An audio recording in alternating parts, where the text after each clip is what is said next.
Hi guys, today I will talk about Parabuthus transvaalicus. This species can be found in South Africa, Botswana, Zimbabwe and Mozambique. This bad boy can do things with its venom that most other scorpions can't do, but more about that later.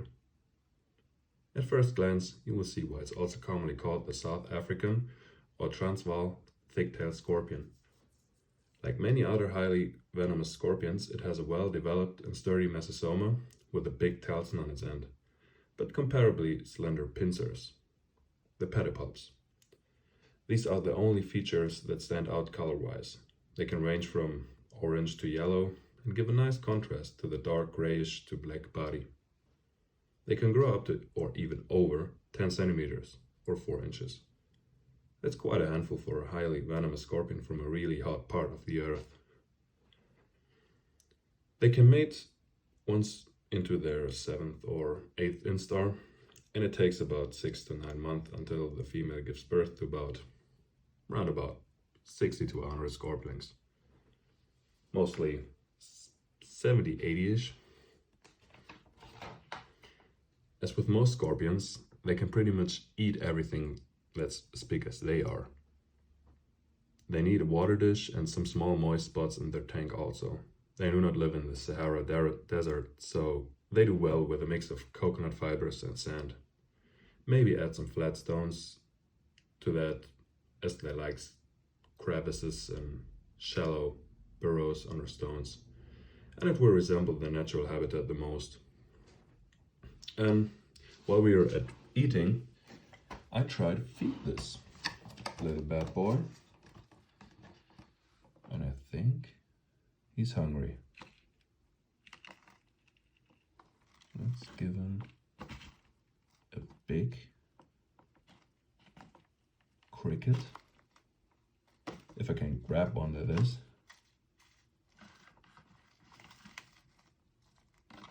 Oh, come on, like that. Yeah, he got him. That was fast.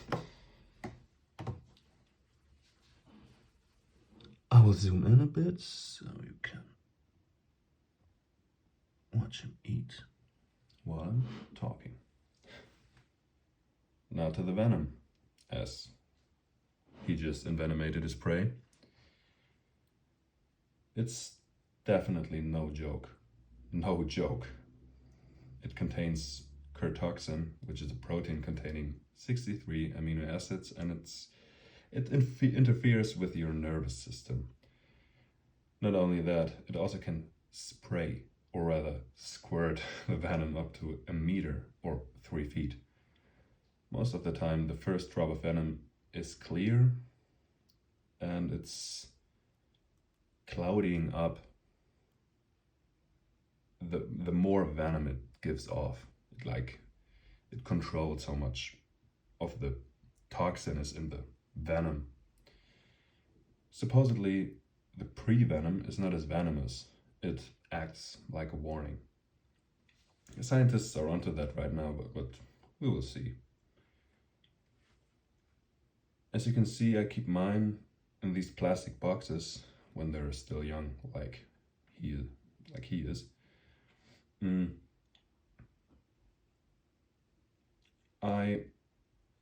With the other one, I melted ventilation holes into the box.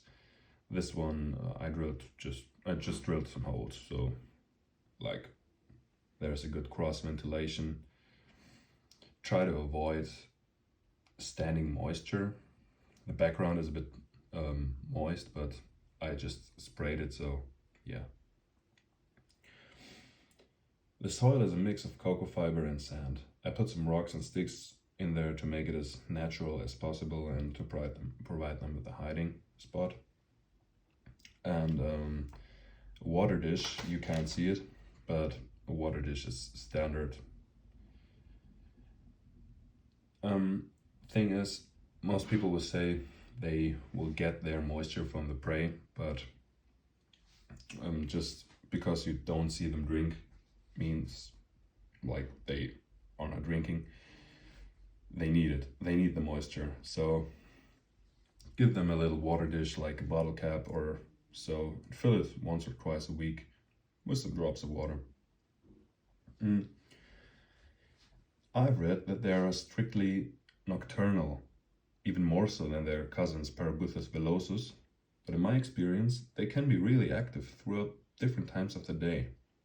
They are good eaters and sometimes will grab prey straight off the tongues, like I said. And they're quick. They're quick to grab them, to sting them, and to eat, as you can see.